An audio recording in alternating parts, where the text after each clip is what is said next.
14वें दिन के आंदोलन के अंदर 22 लोग भूख हड़ताल पर हैं। किसी की बुराई ना करते, काम ऐसा करे कि हमें बुराई भी ना करनी पड़े और हमारी अच्छाई भी हो जाए।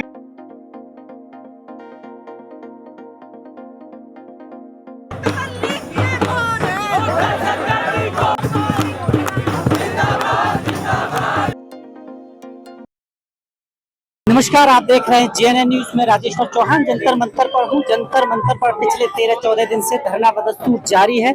गर्मी भयंकर है, मांग वही है शिक्षा, पारदर्शिता आनी चाहिए शिक्षा में। शिक्षा मंत्री को इस वक्त रिजाइन देना चाहिए, पर शिक्षा मंत्री अभी शायद किताबें पढ़ रहे हैं क्योंकि उन्हें ज्यादा शिक्षा की जरूरत है, इसीलिए शायद वो इनकी पुकार अभी तक सुन नहीं रहे और अब पता नहीं कब सुनेंगे। लाखन जी है, झाड़ू मंच से हैं, सफाई कर्मचारियों से लेकर अनगिनत लोग हैं, उनके लिए काम करते हैं। तो बात करते हैं लाखन जी, माहौल आप देख ही रहे हैं और ये बात आज की नहीं है। अधिकारों के लिए खासकर अगर मैं दलित कम्युनिटी की करूँ तो सालों से लड़ना पड़ रहा है और शायद बाबा साहब को इसका ज्ञान होगा, कहीं ना कहीं उन्हें लग रहा होगा, दूरदर्शी थे कि मेरे लोगों को अधिकार आराम से नहीं मिलेंगे, तो वो क्लोज डाला उन्होंने ये शायद, जिसकी वजह से धरना हो रहा है कि मैं आपको अधिकार दे रहा हूँ अपनी बात रखने का और अपने अधिकार पाने का। देखिए, पहले सबसे पहले आपका धन्यवाद करता हूँ और साथ साथ जिस मूवमेंट के अंदर हम लोग आए हैं, इस मूवमेंट को हम लोग बड़े करीब से देख रहे हैं। आज लगभग से 14वां दिन है और 14वें दिन के आंदोलन के अंदर 22 लोग भूख हड़ताल पर हैं और जब 22 लोग भूख हड़ताल पर है, वहां पर मंच पर सोनम वांगचुक जी बैठे हैं। सोनम वांगचुक के अलावा 21 लोग जमीन पर है। तो मेरा सवाल आपके माध्यम से लोगों के लिए ये है कि वो 21 लोग मंच पे क्यों नहीं है? उनको भी बराबर मंच देना चाहिए था। अरविंद केजरीवाल ने जब आंदोलन किया, अनशन किया, तो उस अनशन के अंदर कम से कम इतनी नैतिकता थी कि उन्होंने अपने साथ के लोगों को उससे अलग नहीं किया था, जिस समय इनमें स्टार्टिंग से लग करके चल रहे हैं। तो मैं ऐसा मानता हूँ, कल परसों बारिश भी हुई, मैं इन लोगों से मिला, मैंने इनसे बात भी करने की कोशिश की कि जब बारिश हुई कम से कम जब तो मंच दे दिया जाए। इनको मंच दिया नहीं। हमने लाखन जी देखा ना, उनका इंटरव्यू किया, ये यहाँ से नहीं है, तमिलनाडु से आए हुए, तमिलनाडु से है, मैंने इंटरव्यू किया था। कोई ऐसा के लोग हैं, मैं तमाम लोगों से मिला। एक लड़का तो उसके अंदर गूंगा और बहरा है, जो बोल नहीं सकता, सुन नहीं सकता। उस व्यक्ति ऐसे लोगों को जो अगर मंच पे आंदोलन करना चाह रहे हैं या भूख हड़ताल कर रहे हैं, तो मैं समझता हूँ सबको एक मंच पे आना चाहिए। जितना ज्यादा लोग मंच पर बैठेंगे भूख हड़ताल के लिए, उतना बड़ा मैसेज जाएगा। बिखराव है कहीं ना कहीं, जो आप थोड़ा सा दे भी ना इसका हिंट, शायद इसी वजह से इसके 14 दिन हो गए, क्योंकि सरकार को इससे फर्क नहीं पड़ रहा है, क्योंकि सरकार के लोग ही तो आप जानते ही हैं कि हर आंदोलन में सरकार के लोग होते हैं, वो आगे इनपुट देती है कि मामला क्या है। तो बिखराव है कहीं ना कहीं। देखिए, आप ये मान के चलिए कि हम बीजेपी की गवर्नमेंट को हिलाने चल रहे हैं।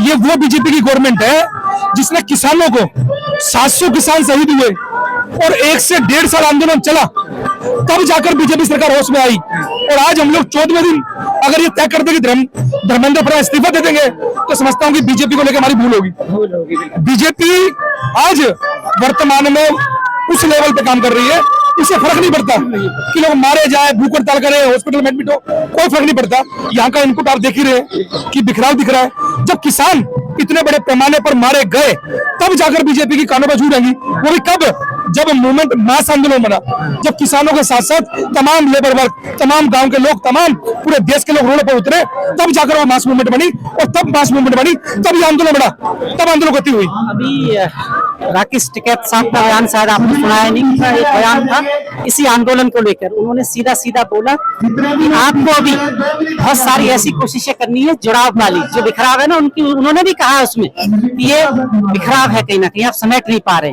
और जो चीज यहाँ जिनकी एंट्री होनी चाहिए उनकी होनी चाहिए, कुछ लोगों की एंट्री नहीं होनी चाहिए। जैसे कि आपने भी देखा, राजनीतिकरण हो गया है कहीं ना। देखो, राजनीतिकरण तो आप ये समझो का नाम ही है, कांग्रेस जनता पार्टी, और राजनीतिक तो मंच तो ऑटोमेटिकली हो गया कि राजनीतिक मंच है कांग्रेस जनता पार्टी। अब राजनीतिक लोग तो आएंगे ही भाई, राजनीतिक लोग अपना काम करें, लेकिन जो उन्होंने बात की बिखराव की, वो बिखराव, वो अलगाववाद दिखाई देता है। वो कहीं ना कहीं हम चाहते हैं वो ना दिखे। हम चाहते हैं कि एक मास मूवमेंट तैयार हो, मास मूवमेंट के अंदर ये आंदोलन चले, उसको लेकर हम लोग तैयारी इनके बीच में आज पहुंचे कि कम से कम वहां तक ये मामला बने, हम उसकी तैयारी। क्या ऐसा उपाय है? क्योंकि क्वेश्चन तो कोई भी उठा देता है, क्या करना चाहिए इसमें आपकी तरफ से? अगर ऐसा बिल्कुल उपाय है इसके अंदर, मैं समझता हूँ तमाम जितने भी लोग भूख हड़ताल बैठे हैं, इनको बैठ के जो मंच के लोग हैं उनसे बात करनी चाहिए, और एक बड़े मंच पर मैं समझता हूँ कोई और भी लोग अगर स्वेच्छा से भूख हड़ताल करना चाहते हैं तो ऐसे भी आते रहो, ताकि उनका मनोबल बढ़े, साथ में लोग बढ़ते रहेंगे। मास मूवमेंट के अंदर पता लगा कि 250 लोग भूख हड़ताल बैठ गए, तो एक बड़ा मैसेज देश के अंदर जाएगा। अब मैं समझ रहा हूँ खाली सोनम सोनम वांगचुक और नॉर्थ इंडिया में इतने पॉपुलर व्यक्ति नहीं है कि जितने हम लोग सोच रहे हैं। इन लोगों को, आयशा के लोग, इन तमाम लोगों को यहाँ से उठाकर उस मंच पर बिठाना चाहिए, तब जाकर मास मूवमेंट बनेगा। अभी तो जैसे आपने कहा, हमें भी पता है कि सोनम वांगचुक एक ही है, अकेले सोनम वांगचुक इतना बड़ा कोई चारा नहीं है कि 20-25 लोग और भी भूख हड़ताल पर है, और वो जब भी दिखाई देगा जब स्टेज पर होगा। मैं वही तो कह रहा हूँ, जब मूवमेंट तैयार होगा, ये तमाम लोग भूख हड़ताल के बाद बैठ जाए, तब मूवमेंट दिखाई देगा, तब मास मूवमेंट बनेगा, तब ये मामला बनेगा। अदरवाइज मामला आप देख लो, बिखराव है। आज ये 14वां दिन है और मेरे 1400 की संख्या नहीं होगी, ठीक है ना। सरकार किसी भी चीज का राजनीतिकरण करने में सरकार को फायदा होता है, लोगों को कुचलने में। जैसे मैं क्यों क्वेश्चन उठा रहा हूँ, आपने देखा होगा एक उत्तराखंड का मामला था, एक दलित युवक को जिस तरह से उसकी हत्या हुई है, वहाँ आजाद समाज पार्टी के जो सांसद है वो गए। हो ये भी सकता था कि अगर कोई प्रतिनिधि है, आप ही हैं, कोई भी है जो मिलना चाहता है, पुलिस की व्यवस्था करे। बशर्ते ये हो सकता है कि भाई 10 लोग चले जाइए। उसमें इतना बड़ा बिखराव हो गया कि उनके साथ हाथापाई बहुत कुछ हुआ। तो सरकार या पुलिस ये राजनीतिकरण करने लगी आजकल। नहीं, देखिए मैं बताऊं कि दलितों के मामले पर, मुसलमानों के मामले, पिछड़ों के मामले पर सरकार आंख मूंद चुकी है। दलितों की हत्याएं हो रही हैं, बलात्कार हो रहे हैं, हमारी लड़की को रात को 2:30 बजे चलाया जा रहा है, ये सब जग जाहिर है। और ये बीजेपी सरकार में सत्ता में आने के बाद बड़े पैमाने पर हुआ है। ये संघ बीजेपी के लोग जब से ये सत्ता में बैठे हैं, तब से मूवमेंट बढ़ रहा है और तब से अत्याचार बढ़ रहे हैं। तो हम इस जो प्रोटेस्ट चल रहा है, जो लोग चल रहे हैं, हम इसलिए पहुंचे कि ये अलगाववाद ना हो, ये बिखराव ना हो। हम चाहते हैं कि एक मंच पे आ जाए, उसके बाद तय किया जाएगा कि लोग कितने समर्थन में, कितने नहीं है। तो बाद अब आप आ गए तो मैं और भी चीजें पूछूंगा आपसे, क्योंकि मुलाकात हो नहीं पाती है। एक मामला जो 3 कर्मचारी थे सीवर में जिनकी मृत्यु हुई थी, मुद्दा की क्या प्रोसीजर है, क्या रहा उनको जो नौकरी की व्यवस्था है, जो 1 करोड़ की डिमांड थी वो कुछ पूरी हुई है?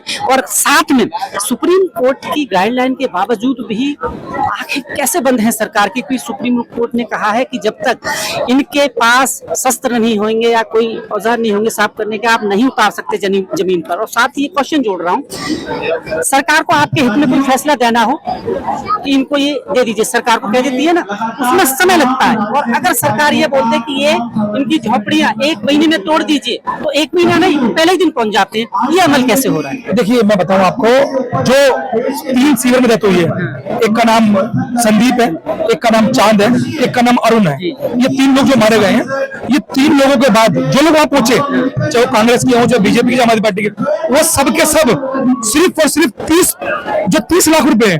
30 लाख कौन सा?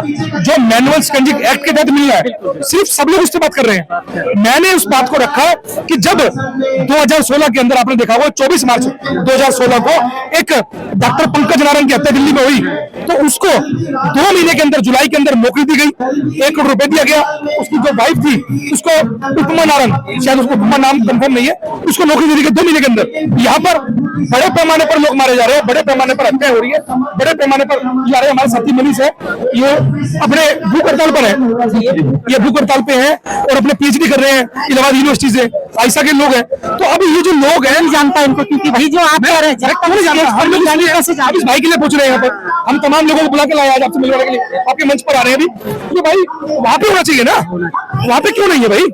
इसकी मांग हम लोग पूरे तमाम चैनल वालों से तमाम बात करेंगे और रखेंगे उनके सामने, जो यहाँ का मैनेजमेंट है खास करके। देखो मैनेजमेंट के लोग, ये लोग अपनी बात रख चुके हैं, ये लोग अपनी बात बता चुके हैं, उसके बावजूद मैनेजमेंट इनकी नहीं सुन रहा है, जो भूख हड़ताल पे बैठे हैं। शायद इसी वजह से कमजोर हो रहा है, इसी वजह से कमजोर हो रहा है आंदोलन, इसी वजह से मनोबल कहीं ना कहीं तो टूटेगा, बिल्कुल। इनके लिए हमारे बार बार हिम्मत देने के लिए मैं भाई चिंता न करें, खड़े हैं। ये PhD कर रहे हैं, मैं आई रहा हूँ। जनाब क्या कहना चाहते हैं इस आंदोलन पे, कुछ कहना चाहेंगे आप? प्रो जनता पार्टी सर ने बता दिया जो भी कुछ, सब कुछ बता। आपकी कोई ओपिनियन है? सर ये ओपिनियन हमारा यही है। अच्छा हो रहा है जो हो रहा है, ठीक हो रहा है? नहीं, गलत हो रहा है, ये गलत हो रहा है। आंदोलन ठीक हो रहा है? नहीं, आंदोलन गलत हो रहा है, क्योंकि जो 2 गुटों में बटे हुए हैं ना, वो गलत है।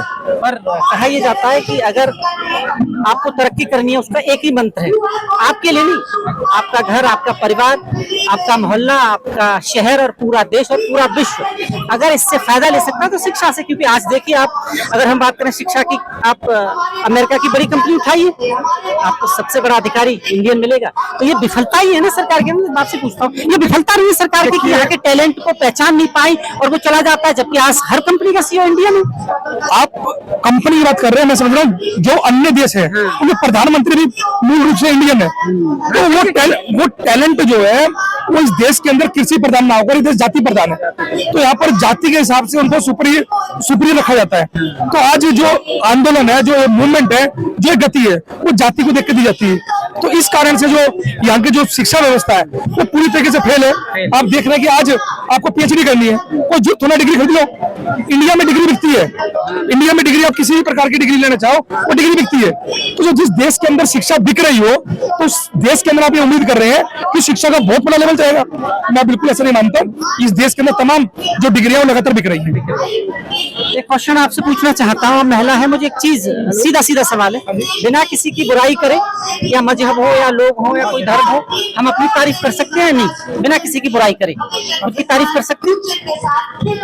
सर देखो, हम किसी की बुराई पहली बात तो करेंगे क्यों, और जब हम काम करेंगे तो उसमें हम अपनी तारीफ खुद नहीं करेंगे, पूरा समाज तारीफ करेगा उसकी। ये कौन सवाल मैंने किस संदर्भ में पूछा, मैं बता देता हूँ आपको। किसी जगह एक लड़की है, निशु आजाद नाम है, क्या नाम है, कोई निशु आजाद है, निशु आजाद है, उस पर हमला हुआ है ना, कुछ लोगों ने, उनके वीडियोस देख रहा था मैं, तो उनके वीडियोस ये कहते हैं कि दूसरे धर्मों की बुराई। और मेरा क्वेश्चन है कि बिना किसी की बुराई की भी तो हम अपनी तारीफ कर सकते हैं। कर सकते हैं, हम किसी का कोई लेना देना। सर मेरा कहना ये है, हम किसी की बुराई ना करते, काम ऐसा करें कि हमें बुराई भी ना करनी पड़े और हमारी अच्छाई भी हो जाए। क्योंकि और एग्जाम्पल सेट है बाबा साहब, जो लोग उन्हें पसंद नहीं करते थे उनको भी उन्होंने अपनी काबिलियत के दम पर दूसरा मुद्दा में खड़ा कर दिया, प्रणाम मुद्दा में खड़े रहते ना सब, प्रणाम जी जी, काबिलियत दिखाई आप, है ना? ये बिल्कुल बिल्कुल सर। तो आप देख रहे हैं जंतर मंतर पर है जनाब हम, आप पर वाकई बिखरा तो है थोड़ा सा।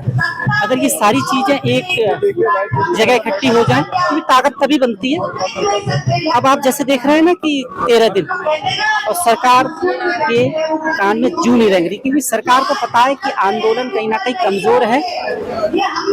ये बात तो है। खैर अब देखना ये होगा कि मैनेजमेंट जो इतने लोग हैं शायद ये भी भूख हड़ताल पर है और उनकी वजह से है। जैसे अब लाखन साहब आए, ये भी इसी वजह से आए शायद यहाँ पर कि इनसे बात करें और इन सब लोगों को स्टेज पर जाके एक बड़ा मुद्दा बनाए, ताकि सरकार को पता लगे कि एक आदमी भूख हड़ताल पर नहीं है, बहुत सारे हैं। अगर कुछ इनको होता है तो उसकी जिम्मेदारी सरकार की होगी, और सरकार भी ये नहीं चाहेगी कि इतने लोग अपनी जान से हाथ धो बैठे, और वो भी किस वजह से? शिक्षा को पारदर्शिता करने की वजह से कि धर्मेंद्र प्रधान जी आप रिजाइन दो। आप देख रहे हैं JNN न्यूज़, बहुत बहुत धन्यवाद।